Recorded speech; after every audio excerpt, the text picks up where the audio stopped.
Each soul arrives into the world as both sovereign and seeker, tasked not with conquest of others, but with the mastery of the inner dominion. To build your empire is not to extend power outward for its own sake, but to excavate the gold within the depths of your being and to rule wisely over what you uncover. Let us explore 5 inner laws of empire, building, not of land and riches, but of character, purpose, and spirit. Before you dare to build anything noble, lasting, or sacred in the world, you must first turn inward and confront what lies buried beneath the surface of your own being. The ruins of your inner world, the neglected corners of your psyche, the broken beliefs, the suppressed emotions, the pain you pretend does not exist, these are not obstacles to avoid.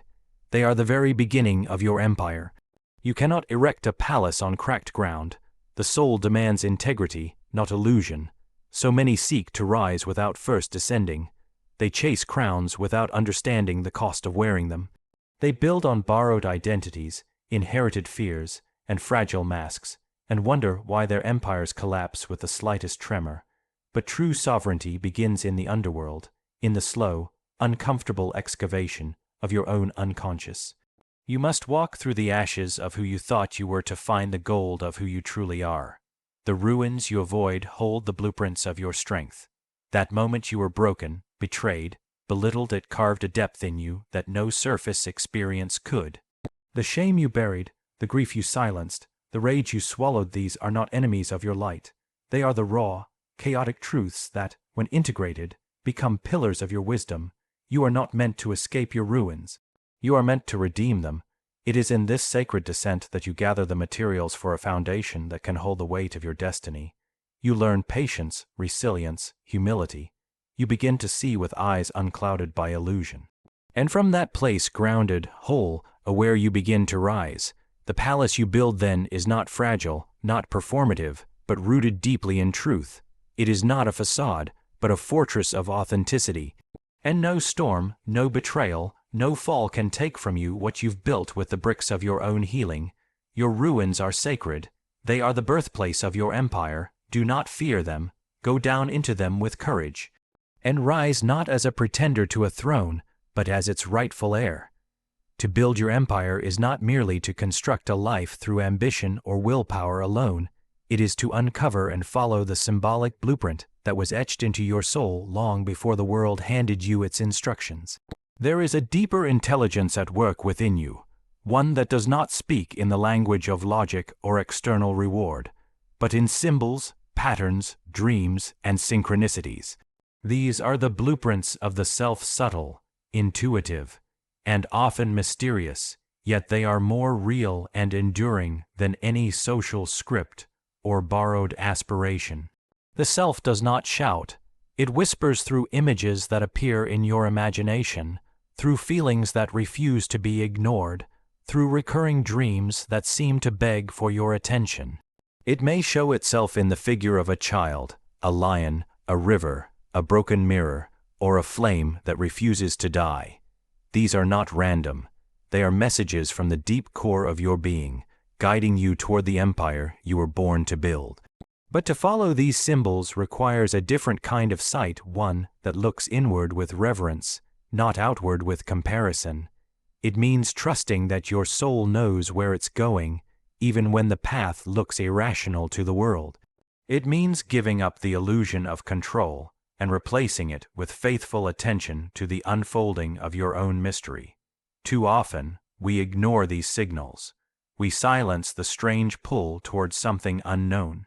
We dismiss the dream that keeps returning. We choose what's predictable, what others approve of, what looks impressive, and in doing so, we abandon the self for the sake of the ego. And yet the inner blueprint waits patiently. It doesn't force, it invites. It doesn't demand obedience, it calls you into alignment. To follow the blueprint of the self is to live symbolically, not superficially. It is to recognize that every event in your life, every heartbreak, every coincidence, every longing is a part of a greater architecture. You begin to see not in straight lines, but in spirals.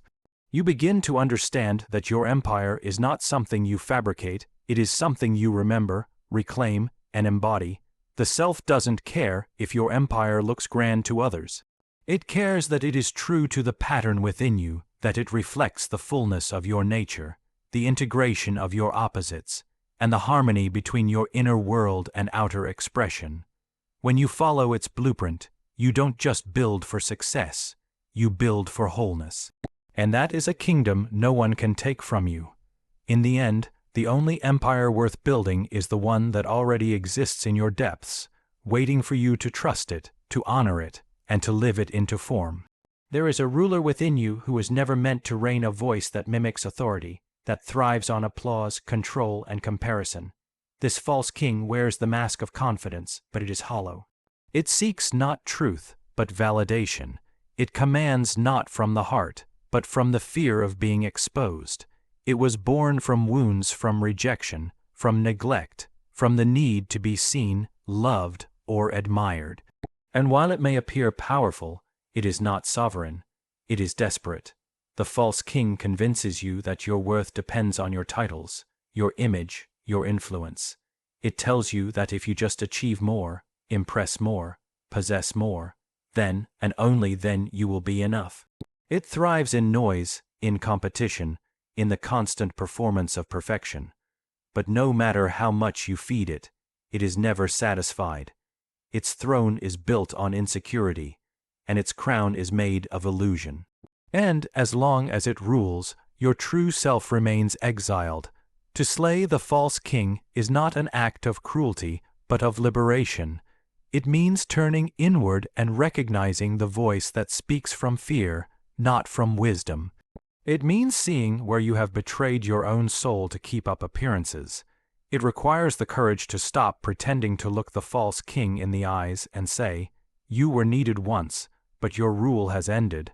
This confrontation will feel like death, and in many ways it is. It is the death of the mask, the performance, the ego that demanded to be worshipped, but refused to feel. When you let the false king fall, what rises is something far more enduring, the quiet authority of your true essence. This inner ruler does not seek power for its own sake. It does not manipulate or dominate, it simply is. It speaks in stillness, in integrity, in alignment.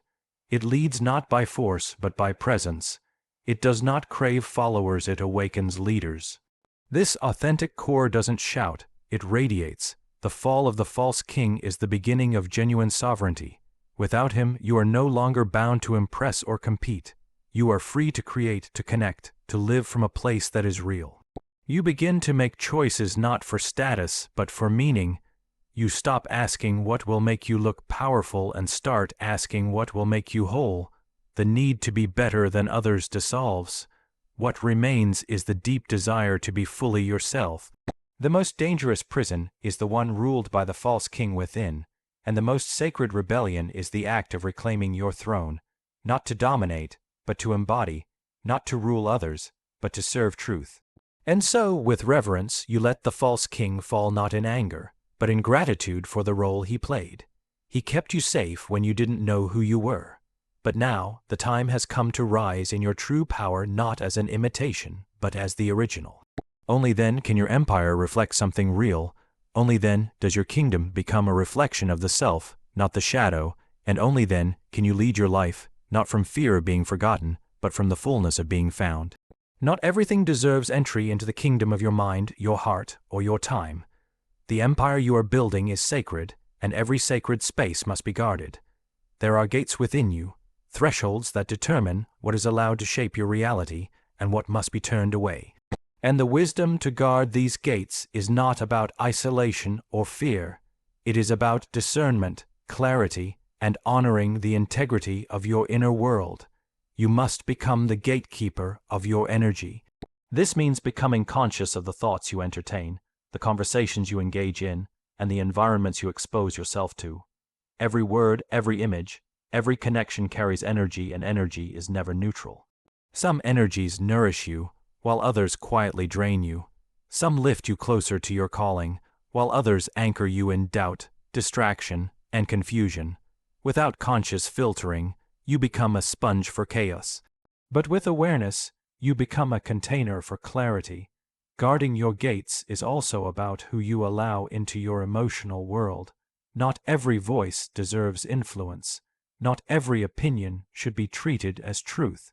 There will always be those who project their fears, insecurities, or unresolved wounds onto you. If you are not vigilant, their noise can become your inner narrative. You must ask yourself, does this connection help me remember who I am, or does it ask me to forget? Does it reflect my light, or does it dim it? Even your own internal voices must be tested. Not every thought you think is yours. Some were planted long ago by others, by authority figures, culture, pain. Just because it sounds like you doesn't mean it serves you. You must develop the inner ear to distinguish the voice of truth from the voice of fear masquerading as wisdom. Self-reflection becomes your sentry, ever watchful, ever compassionate, but never passive. Boundaries are not walls of separation, they are structures of protection. They tell the world how to treat you, and more importantly, they tell you how to treat yourself. When you say no to what depletes you, you say yes to what empowers you. When you choose silence over noise, solitude over distraction, alignment over approval, you guard the gates of your empire with honor. You create a space where peace can thrive, where creativity can bloom, and where the deeper voice within can be heard. Wisdom at the gates also means knowing when to open them. Not all vulnerability is weakness. Some visitors come bearing gifts, insight, growth, love.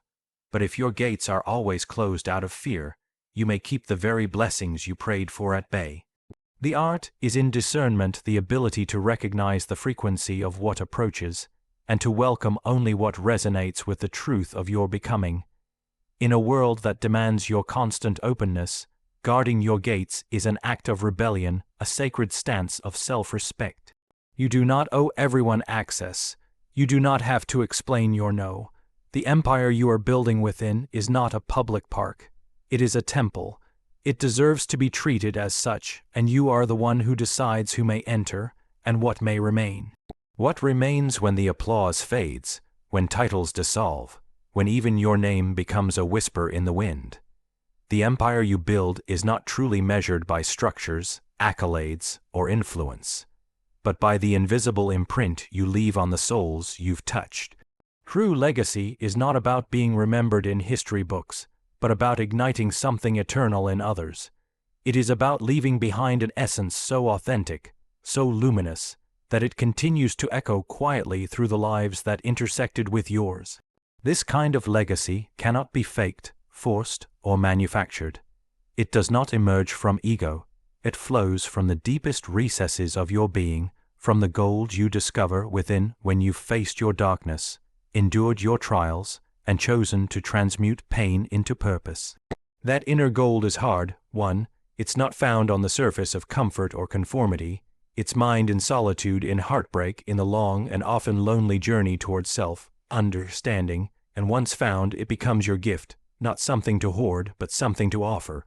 You begin to live not just for yourself, but from your truest self. Every interaction becomes intentional. Every word becomes medicine. Every silence becomes sacred. You listen more deeply. You see others, not just for who they are, but for who they are becoming. You become a mirror that reflects light even when someone else is shrouded in shadow. Your presence no longer demands to be seen, because it is seen effortlessly in its depth and stillness. You become an anchor in a world that is adrift, a quiet fire in a world that has grown cold. To leave a legacy of inner gold means that you have walked through the fire and did not let it burn your humanity away. It means you have tasted bitterness, but chose not to become bitter. It means you have wrestled with your own inner demons and chose, time and time again, to respond with compassion rather than cruelty. It is not perfection that leaves a mark, it is truth, embodied, integrity lived out in the mundane, courage practiced in private, kindness offered without an audience. When your life becomes a transmission of inner truth, your very being becomes a message that others can read with their hearts. You awaken something timeless in them, something sacred. You don't just inspire them to do more. You awaken in them the desire to be more, to be real, to be whole, to be free. And when you are gone, your legacy does not vanish. It lingers, not in stone monuments or digital archives, but in the energy you've left behind. In the ripple of a life healed because you dared to heal yours. In the choice someone makes to stay to try to rise, because once they encountered you and felt seen, even for a moment. This is the gold, the unseen treasure, the invisible empire that will outlast anything built by hands. Live now in such a way that your absence feels like presence. Let your legacy not be noise but resonance. Let your empire be built not in the world's image, but in the image of your soul. That is how you leave behind something no time or shadow can erase.